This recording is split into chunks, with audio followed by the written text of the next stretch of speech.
नमस्कार दोस्तों, मैं हूं शिवम पांडे और आप सभी का स्वागत है आपके अपने चैनल ट्रिक पॉइंट में। दोस्तों, आज हम लोग बात करने वाले हैं भारत के अपवाह तंत्र की। पिछली वीडियो में हम लोगों ने गंगा नदी तंत्र और सिंधु नदी तंत्र के बारे में मैप से समझा था। तो अब हम लोग बात कर लेते हैं ब्रह्मपुत्र नदी तंत्र के बारे में। तो ब्रह्मपुत्र नदी तंत्र में जो सबसे बड़ी नदी है वो ब्रह्मपुत्र नदी है। जो ब्रह्मपुत्र नदी है ये कैलाश श्रेणी जो कि तिब्बत में पड़ता है, और आपको पता है तिब्बत जो है चीन के अधिकार क्षेत्र में आता है। तो कैलाश श्रेणी में एक ग्लेशियर है जिसका नाम है आंग्सी ग्लेशियर। आंग्सी ग्लेशियर जो है ये चेमा युंगडुंग ग्लेशियर का ही एक भाग है। तो आंग्सी ग्लेशियर से यह निकलती है और तिब्बत में यहाँ से बहती हुई आगे बढ़ती है। तो तिब्बत में जो ब्रह्मपुत्र नदी है इसको सांगपो के नाम से जाना जाता है, या फिर यहाँ पर आपको एक नाम और लिखा हुआ मिल जाएगा, वो है यारलुंग सांगपो। ठीक है, या तो सांगपो या फिर यारलुंग सांगपो। तो यहाँ पर तिब्बत वाले क्षेत्र में ब्रह्मपुत्र नदी को इसी नाम से जाना जाता है। फिर ये आगे बढ़ती है तो यहाँ पर एक पर्वत पड़ता है जिसका नाम है नामचा वरवा पर्वत। नामचा वरवा जो पर्वत है आपको पता है अरुणाचल प्रदेश में स्थित है। तो यहीं से जो ब्रह्मपुत्र नदी है यहीं पर एक दर्रा पड़ता है जिसका नाम है यांग्याप दर्रा। तो इसी यांग्याप दर्रे से होते हुए ब्रह्मपुत्र नदी हिमाचल प्रदेश से भारत में प्रवेश करती है। फिर यहाँ पर एक स्थान पड़ता है जिसका नाम है सदिया। सदिया के पास से ही ये असम राज्य में प्रवेश करती है, और फिर जब आगे बढ़ती है तो यहाँ पर पूरा असम में ही बहती हुई आगे जाती है, और यहाँ पर एक स्थान पड़ता है धुबरी। तो धुबरी के पास से ही यह बांग्लादेश में प्रवेश कर जाती है, और बांग्लादेश में इसको जाना जाता है जमुना के नाम से, और असम में इसको जाना जाता है ब्रह्मपुत्र नदी के नाम से। जबकि अरुणाचल प्रदेश में इसे दिहांग के नाम से जाना जाता है, और कहीं कहीं पर इसका एक और नाम लिखा हुआ मिल जाएगा आपको दिहांग के अलावा, वो नाम है सियांग। ठीक है, तो याद रखिएगा अरुणाचल प्रदेश में सियांग या फिर दिहांग के नाम से इसको जाना जाता है। असम में ब्रह्मपुत्र के नाम से, या कि ऐसा कहिए कि पूरे भारत में ब्रह्मपुत्र के नाम से, और बांग्लादेश में जमुना के नाम से इसे जाना जाता है। जो ब्रह्मपुत्र नदी है इसकी कुल लंबाई 2900 किलोमीटर है, जबकि भारत में यह लगभग 916 किलोमीटर ही प्रवाहित होती है। ब्रह्मपुत्र नदी का जो प्रवाह है वो 3 देशों तिब्बत जो कि चीन में आता है, तिब्बत, भारत, बांग्लादेश में ये प्रवाहित होती है। जबकि ब्रह्मपुत्र नदी तंत्र जो है इसका प्रवाह 4 देशों में होता है, तिब्बत, भारत, बांग्लादेश और साथ ही भूटान। भूटान की भी कुछ नदियां हैं जो कि इसकी सहायक नदियां हैं, तो ये इसके नदी तंत्र में शामिल हो जाती हैं। ठीक है, तो याद रखिएगा ब्रह्मपुत्र नदी 3 देशों में प्रवाहित होती है, जबकि ब्रह्मपुत्र नदी तंत्र जो है वो 4 देशों में फैला हुआ है। यहाँ पर मैंने आपको बताया कि सदिया के पास से ये असम राज्य में प्रवेश करती है। तो यहाँ पर ये गुम्फित अपवाह के कारण कई सारे नदी द्वीप बनाती है। गुम्फित अफवाह का मतलब ये है कि यहाँ पर जो ब्रह्मपुत्र नदी है उससे कई सारी धाराएं पहले तो अलग होती हैं, और फिर आगे चल के वो फिर से ब्रह्मपुत्र नदी में शामिल हो जाती हैं। तो यहाँ का जो भूखंड होता है वो चारों तरफ जल से भर जाता है, और जल से भरे होने के कारण एक द्वीप की तरह दिखता है, और नदी में द्वीप है तो जाहिर सी बात है कि यह एक नदी द्वीप होगा। तो इस प्रकार के कई सारे नदी द्वीप यहाँ पर बने हुए हैं। यहीं पर विश्व का सबसे बड़ा नदी द्वीप भी स्थित है जिसका नाम है माजुली नदी द्वीप है।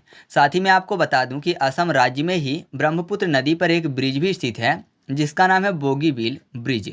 जो बोगीबील ब्रिज है इसका उद्घाटन 2018 में नरेंद्र मोदी जी द्वारा किया गया था। यह असम राज्य के धेमाजी जिले को डिब्रूगढ़ से जोड़ने का काम करता है। ये भारत का सबसे लंबा रेल सह सड़क पुल है, जबकि एशिया का दूसरा सबसे लंबा रेल सह सड़क पुल है।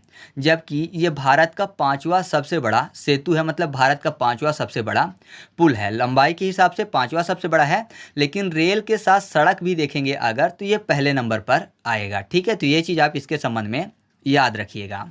इसके बाद हम लोग बात कर लेते हैं ब्रह्मपुत्र नदी के सहायक नदियों के बारे में। तो सबसे पहले आपको ये याद रखना है कि कौन सा बायां तट है और कौन सा दायां तट है। इसका तरीका मैंने आपको बता ही दिया कि जिस तरफ नदी बह रही है उधर मुख करके खड़े हो जाना है और देखना है कि अपना दायां या फिर बायां कौन सा है। तो सेम ही होगा नदी का भी। ठीक है, तो ये वाला जो क्षेत्र है ये पूरा का पूरा कौन सा क्षेत्र है, बायां क्षेत्र, और ये वाला क्षेत्र जो है दायां क्षेत्र है। तो यहाँ पर देखिए बाएं तरफ से यहाँ पर सबसे पहले तो मैं आपको बता दूं कि अरुणाचल प्रदेश में कोई भी महत्वपूर्ण सहायक नदी आकर इससे नहीं मिलती है, लेकिन सदिया के आगे यहाँ पर एक स्थान है असम राज्य में जिसको बोलते हैं पासी घाट। तो यहाँ पर 2 महत्वपूर्ण नदियाँ आकर मिलती हैं, एक नदी है दिवांग नदी और एक नदी है लोहिता नदी। दोनों के दोनों जो नदियां हैं वो तिब्बत के पठार से निकलती हैं, ठीक है। तो यहाँ पर जो तिब्बत वाला एरिया है उसी से निकलती हैं। तो ये जो दिवांग नदी है वो तिब्बत से निकलती है और मिकिर पहाड़ी को काटती हुई पासीघाट के पास आकर मिल जाती है बाएं तट से, ठीक है। इसके अलावा जो लोहिता नदी है इसको खून नदी के नाम से भी जाना जाता है, तो आप ये चीज़ याद रखिएगा, खून नदी या फिर खूनी नदी। तो ये भी पासीघाट के पास ही आकर जो है ब्रह्मपुत्र नदी में बाएं तट से मिल जाती है। इसमें एक ब्रिज भी स्थित है जिसका नाम है ढोला सादिया ब्रिज, ठीक है। इसे भूपेन हजारिका ब्रिज के नाम से भी जाना जाता है, तो इसको आप याद रखिएगा। इसके बाद मैंने आपको बता ही दिया कि यहाँ पर माजुली द्वीप स्थित है, ठीक है। और इसके आगे जब बढ़ेंगे तो यहाँ पर एक स्थान पड़ता है लखीमपुर। यहाँ पर एक नदी आकर मिलती है जिसका नाम है सुबनसिरी। जो सुबनसिरी नदी है वो तिब्बत से निकलती है और दाएं तट से आकर लखीमपुर के पास ये ब्रह्मपुत्र नदी में मिल जाती है। इसके बाद यहाँ पर दाएं तट के बाद बाएं तट से एक नदी निकलती है नागालैंड के लिसांग पहाड़ियों से जिसका नाम है धनसरी। धनसरी की एक सहायक नदी है जो कि धनसरी में यहाँ पर मिल जाती है जिसका नाम है दोयांग। और फिर आगे चलकर जो धनसरी नदी है वो ब्रह्मपुत्र नदी में बाएं तट से आकर मिल जाती है। इसके बाद यहाँ से नागालैंड से ही एक नदी निकलती है जिसका नाम है मेसेक नदी। यह भी बाएं तट से आकर ब्रह्मपुत्र नदी में यहाँ पर शामिल हो जाती है। फिर उसके अलावा यहाँ पर एक स्थान पड़ता है तेजपुर जो कि असम में ही पड़ता है, ठीक है। तो यहाँ पर जो दायां तट है तो तवांग वाले एरिया से एक नदी निकलती है जिसका नाम है कामेंग नदी। ये काजीरंगा राष्ट्रीय उद्यान से बहती हुई यहाँ पर तेजपुर के पास आकर दाएं तट से ब्रह्मपुत्र नदी में मिल जाती है, ठीक है। तो ये चीज़ आपको याद रखना है कि यहाँ पर काजीरंगा राष्ट्रीय उद्यान भी कामेंग नदी में स्थित है, मतलब ये वहीं से बहकर तेजपुर के पास आकर ब्रह्मपुत्र नदी में मिलती है। उसके अलावा यहाँ पर मेघालय से एक नदी बहती है और यहाँ पर आकर जिसका नाम है कोपिली नदी, ये ब्रह्मपुत्र नदी में मिल जाती है बाएं तट से। उसके बाद यहाँ से भूटान से दो महत्वपूर्ण नदियाँ निकलती हैं। एक है मानस नदी जो कि मानस राष्ट्रीय उद्यान के बीच से बहती हुई यहाँ पर दाएं तट से आकर ब्रह्मपुत्र नदी में शामिल हो जाती है। और भूटान से ही एक महत्वपूर्ण नदी निकलती है जो कि भूटान की सबसे लंबी नदी है जिसका नाम है संकोश, ठीक है। तो जो संकोश नदी है जिसको गदाधर के नाम से भी जाना जाता है, तो यहाँ पर ये पश्चिम बंगाल में भी थोड़ा सा बहती है और फिर असम में आकर जो यहाँ पर बॉर्डर है बांग्लादेश का, तो यहाँ पर धुबरी के पास आकर ब्रह्मपुत्र नदी में शामिल हो जाती है, ठीक है। तो याद रखिएगा कि ये भूटान की भी सबसे बड़ी नदी है और यहाँ पर बॉर्डर में ही आकर ये मिलती है। इसका नाम क्या है? संकोश या फिर गदाधर नदी, ठीक है। इसके बाद यहाँ पर एक सिक्किम से बहती हुई नदी आती है जिसका नाम है तीस्ता नदी। तीस्ता नदी की भी दो सहायक नदियां हैं, एक रंगीत और दूसरा रेगमो। ये इसमें मिलती हैं दार्जिलिंग पहाड़ी से पहले, फिर बाद में ये दार्जिलिंग पहाड़ी को काटती हुई यहाँ पर आगे बढ़ती है तीस्ता नाम से और यहाँ पर आकर ये बांग्लादेश में मिल जाती है जमुना से, क्योंकि आपको पता है ब्रह्मपुत्र को बांग्लादेश में जमुना नाम से जाना जाता है। जब ये दार्जिलिंग की पहाड़ी को दो भागों में बांटती है तो इधर वाले भाग को बोला जाता है टाइगर हिल्स और इधर वाले को बोला जाता है कलिंगपोंग, ठीक है। तो याद रखिएगा।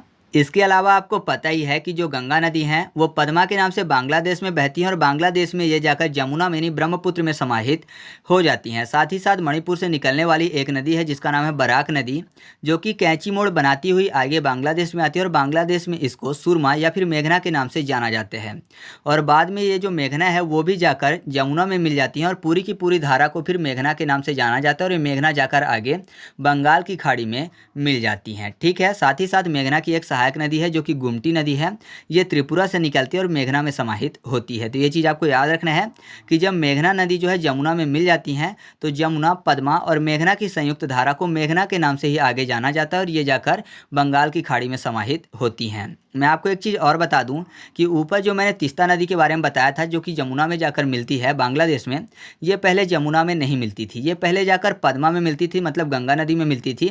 लेकिन 1787 के टाइम पे एक बहुत ही भयंकर बाढ़ आया जिसके कारण से इस नदी ने अपनी दिशा बदल ली और फिर जाकर ये जो तीस्ता नदी है ये बांग्लादेश में जमुना से मिलने लगी, लेकिन पहले ये गंगा की सहायक नदी थी, ठीक है। तो ये चीज़ आपको याद रखना है तीस्ता नदी के संबंध में। तो इस तरीके से अपना ये वीडियो कंप्लीट हुआ। अगर आपको वीडियो अच्छा लगा तो वीडियो को लाइक कर दीजिएगा और हाँ, दोस्तों के साथ भी शेयर कर दीजिएगा, ठीक है। तो चलिए मिलते हैं अगले वीडियो में, तब तक के लिए जय हिंद।